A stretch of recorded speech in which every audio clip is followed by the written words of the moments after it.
Sonny Dykes and TCU should take a lesson from Matt Rhule in Nebraska.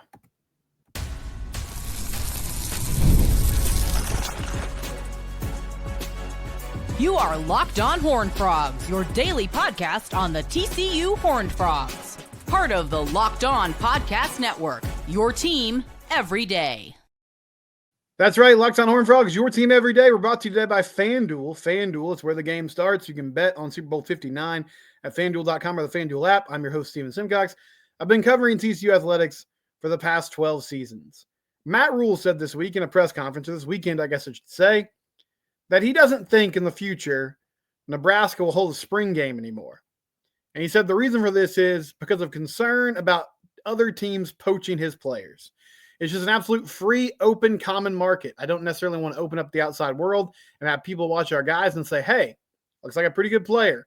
Let's go get him. The spring game has obviously been a long tradition at Nebraska. It gets televised frequently. Last year it was on the Big Ten Network. Apparently last season, according to the Sports Business Journal, they had over 60,000 people in attendance for the Nebraska spring game. And at this point, spring games really, I'm not going to say they're not important, but they truly are for the fans. They're for people like us to get one look at the team before the season starts, really. It's our one chance to kind of overreact to what we see in a game-like environment. But through the years, I mean, Gary used to have, I know we had spring games, but at least when I was on campus, there were multiple just like open practices. I don't mean multiple in one season. They would just kind of have one open practice per year. It was very chill and relaxed. And the whole point of it was, hey, you get to see the guys in a practice setting, get a feel for who's on the roster. And you hope you get a sneak peek at, oh man, that young wide receiver looks really good this year. Everybody will be laser focused on Adam Schobel, right? But I think what Matt Rhule is doing is very smart, and TCU should follow suit. If you've watched the last few years, the spring game on ESPN Plus, that broadcast, you've probably been frustrated. And you've been frustrated because you watch it and you say, man, where is the game, right? Like Brian Estridge, and I'm not criticizing the broadcast, okay? That's not what I'm doing here. I'm just explaining what happens. They frequently go back to Brian Estridge, and he interviews people. They talk about the upcoming season. It's really a show. It's not a spring game. It's not a game being televised in the sense of you're seeing every play. You see select plays and then sprinkled in and out of these basically TV pieces where they're trying to introduce people to the team, get them ready for the season. The reason they're doing that, it's shrewd, it's smart. They don't want people to see what they're up to, right? They don't want anybody to get a feel for what their scheme is. For a long time, it was, we're not going to show anybody our scheme. We're not going to show anybody the formations we're lining up in. We're not going to show people that young player that we might know, like, oh, this dude's a stud. He's going to get out here and make plays this year. If Ed Small has a huge spring camp, we'll hear about it. Ed Small, freshman wide receiver, 2025 signee. If he has a big-time spring camp, we'll hear about it.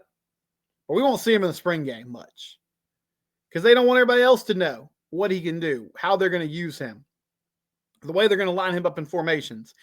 And it's even more important now because as Matt Rhule laid out here, the portal world that we live in, and he said, look, it's not even tampering. He wasn't even really complaining. He's like, it wasn't tampering.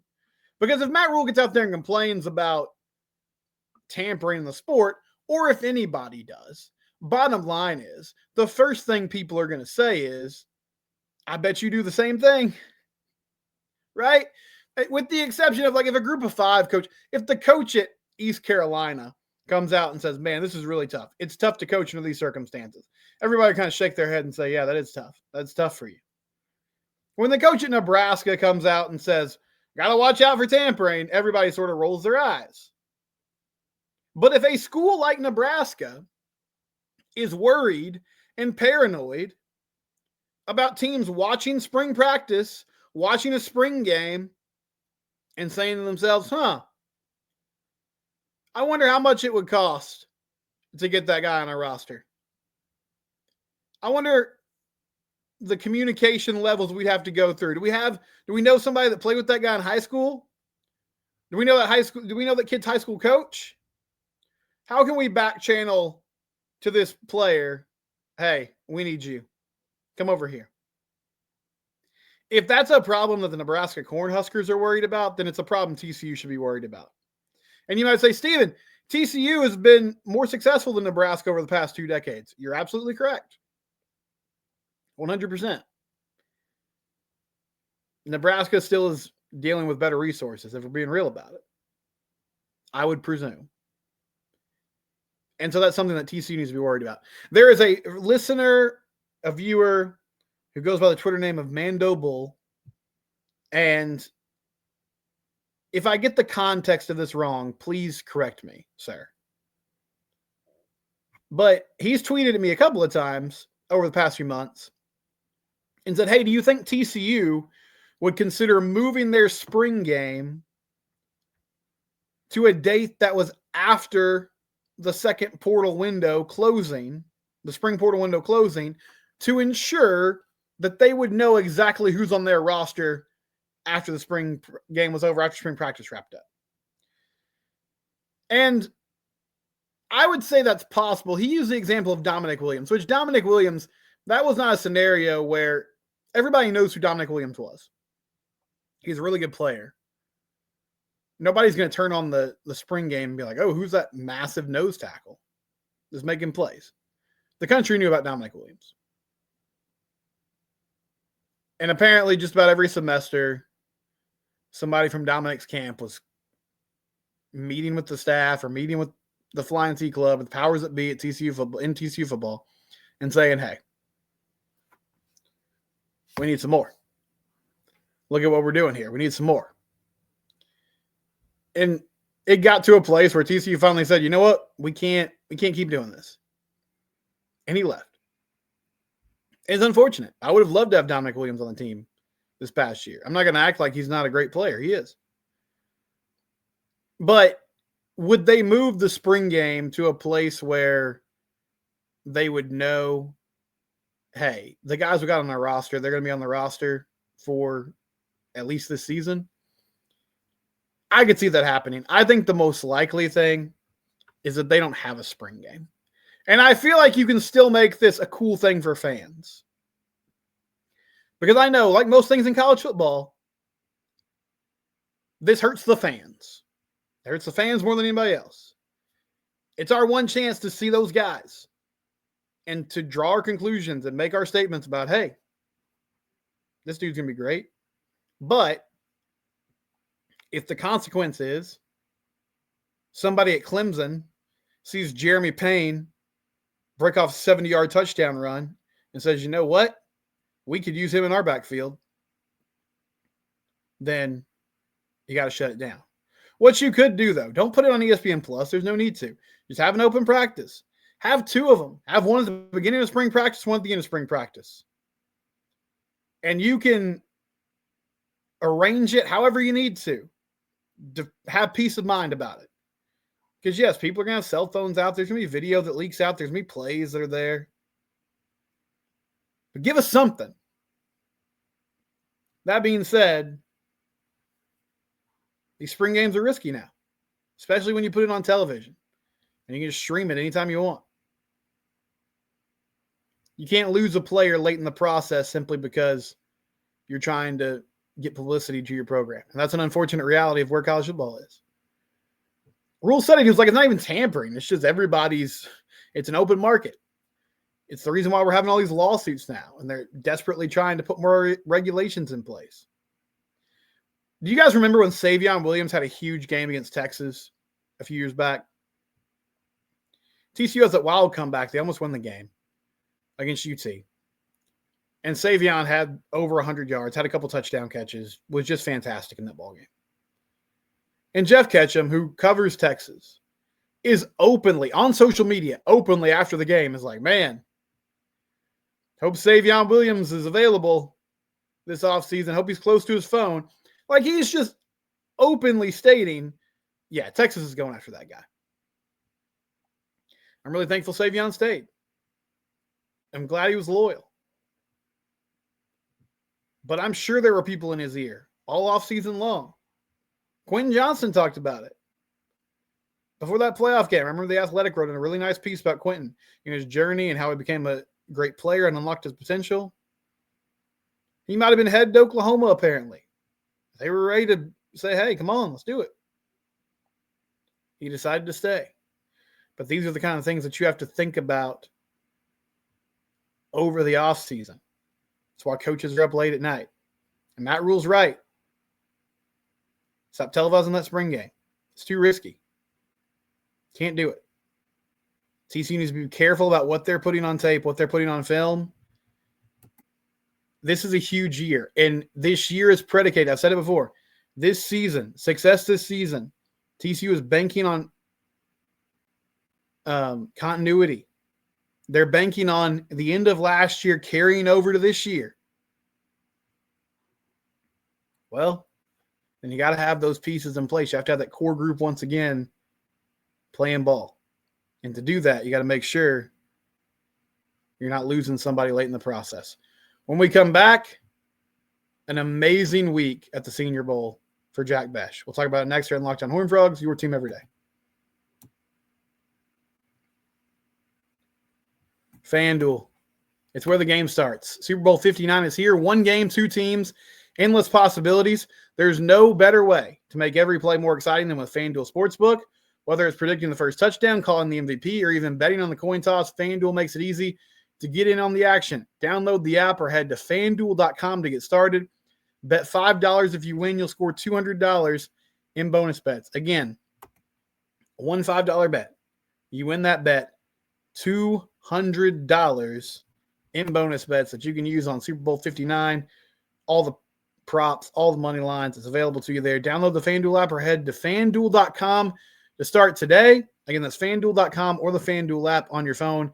Bet with FanDuel, official partner of Super Bowl 59.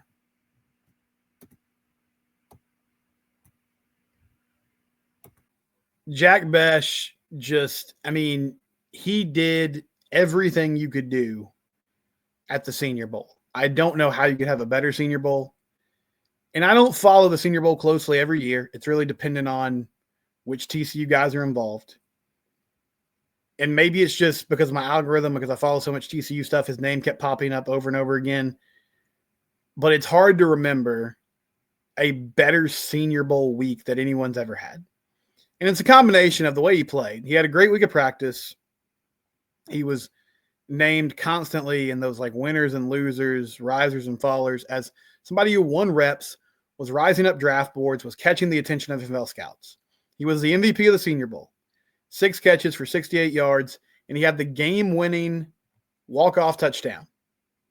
On a 4th down play, as time expires, he runs sort of just a little drag route down near the goal line, catches the ball, falls in the end zone. And all of this is happening with the backdrop of Jack lost his brother a few weeks ago. His brother, Tiger Bech, was killed in that attack on New Orleans on Bourbon Street. And there's a moment where he's talking to the media there on the NFL Network about just what that week meant to him.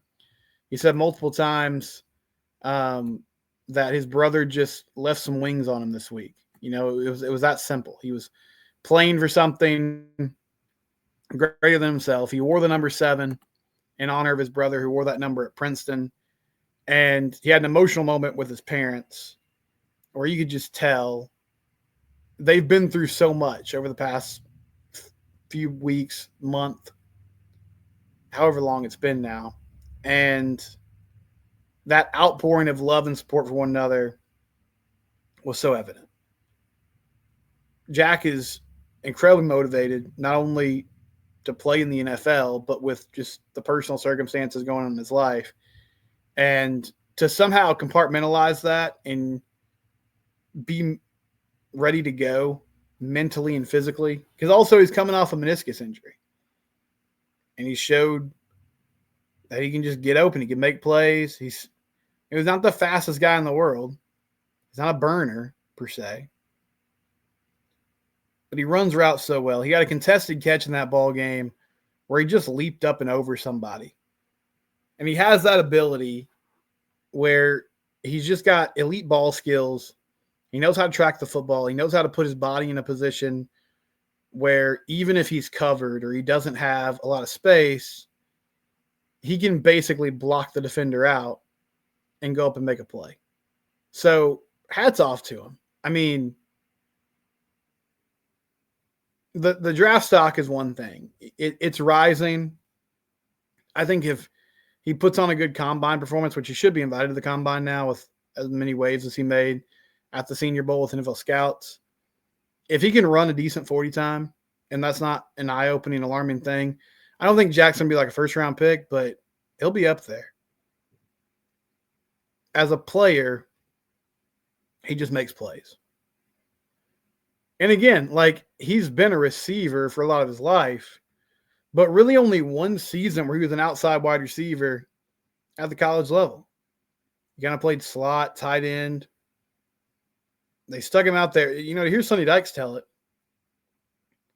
had some injuries, had some availability problems. And they're like, we need somebody on the other side of Savion Williams. For that Stanford game, Josh Hoover didn't hesitate. He said, I trust Jack Bech. I know he's going to make plays. And he just had an incredible season. He had the game-winning touchdown catch in that Stanford ball game. He comes back and tears up the Big 12. He did it all. So you don't always see storybook endings. And this story is still being written. But you couldn't ask for a better draft process so far for Jack Bech.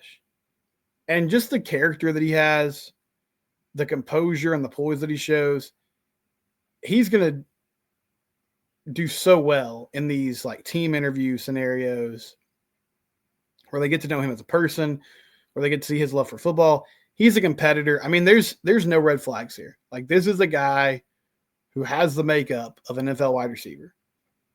And whatever team lands him is going to be lucky to have him. And I feel really good about his chance to make things happen. And I said this Friday, I was like, you know, I don't feel like the national media thinks as much about school-specific players and, you know, the history of guys at that position. But TCU wide receivers have a rough go in the NFL. And it's definitely something like when I talk to draft people, that's their job. It comes up. I remember last year, or a couple of years back, I guess, when I talked to the Locked On Chargers guys about TCU draft class. It was the Chargers draft class, but as you know, they selected multiple TCU players. And they asked me about Quentin, and they pointed to the track record of other guys in the NFL that hadn't gone well. And Quentin had a rough rookie season. He had a better sophomore campaign in the league, but there's still some questions that have to be answered. However, if Savion or Jack can break through, it will put a lot of those concerns and quiet a lot of those concerns moving forward. So nothing's a guarantee, but Jack looks like a guy who can make things happen at the next level. And at the end of that ball game, they were looking for him. I mean, it's pretty clear that ball was going to him. When the coaching staff had to drop a play and get somebody involved, there's a lot of talent on that field. A lot of talent at those skill positions. And Jack Bech was the player that they said, you know what? We need to get this guy the ball. He'll catch it. He'll make the play.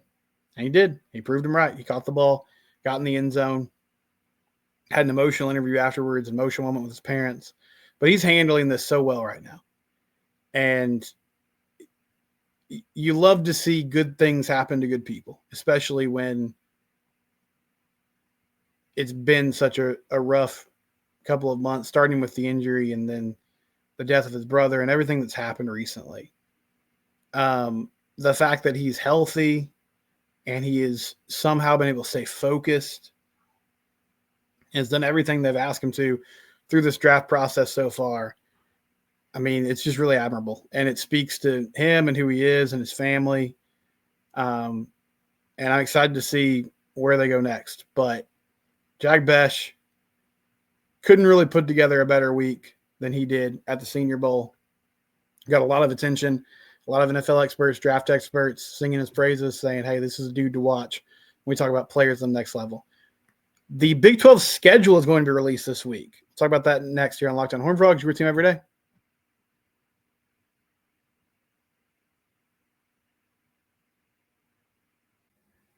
So if you're watching this and you're like, hey, wait, it's Monday, where's the basketball talk? Well, I'm recording this on a Sunday afternoon because of some scheduling challenges. So I have a bonus pod up right now. I got 2 podcasts up today. This is very football centric, but TCU men's women's basketball, I have recaps of their games up on the podcast feed on YouTube right now. So if you want some hoops talk, which huge week for women's basketball coming up, men trying to stay in contention here for postseason appearance, all that happening right now. If you want that, there's a bonus podcast available.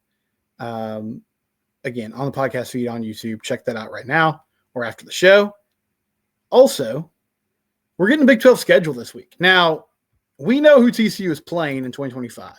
The opponents have been announced. And it's going to start with North Carolina on Monday night on Labor Day against Bill Belichick, which will be a lot of fun to see. Elsewhere in 2025, games against SMU, Abilene Christian, road games, Arizona State, BYU, Houston, Kansas State, home games, Colorado, Baylor, Iowa State, Cincinnati, one more road game. They play at West Virginia. But on Tuesday at 10 a.m. Central Time, 11 a.m. Eastern, we're going to see when these games are being played, how the bye weeks are going to shake out, and we'll be able to start really breaking down. Okay, here we go. This is going to be the toughest stretch of the schedule. Make no bones about it. It's a tough schedule. I saw 247 came out with, they did like a ranking of Big 12 teams, like who have the toughest schedule, easiest schedule. TCU was number 1 with the toughest schedule. Their opponents last year won 60% of their games. That non-conference schedule, you got 2 ACC teams again. North Carolina, SMU. SMU's a home game, which is great. They're coming off a playoff appearance. North Carolina's going to be tough with Bill Belichick and all the hype that surrounds that. And then you're hitting all the presumed heavy hitters in the league this year. Colorado, Kansas State, Baylor, Iowa State, BYU, Arizona State coming off a conference title. You get all those teams. There's no hiding. And well, I'd love to give this staff some grace and say, you know what? 8-4, 9-3 again, like that would be pretty successful given how difficult the schedule is. The way things have gone the last couple of years, I still think it's Big 12 championship appearance or bust. And while it is tough, you've got all the pieces. You're checking a lot of the boxes for making a run right here, right now. You're at the top of your development cycle. If that's still kind of how we view things, even though it's different now in a portal world, but you've got a ton of veteran players. You've got a quarterback returning. Your skilled players, you're seeing some turnover, but you have talented replacements, a defense, year 2 of a new scheme, and a lot of returning production. There's no reason why you shouldn't be at the top of the league. So that's going to be the challenge for this coaching staff, and we'll have a better idea on Tuesday morning, okay, how realistic are these goals? How tough are these challenges going to be? So we'll talk about that more as the week goes on. We'll also have plenty of coverage of basketball this week as well. And hey, we've only got one more weekend for the foreseeable future with no baseball. Baseball season starts Valentine's Day weekend in San Diego. So that's coming up quickly too. It's a fun time of year to be a TCU sports fan. It's Locked On Horned Frogs, your team every day. We're free and available wherever you get your podcast.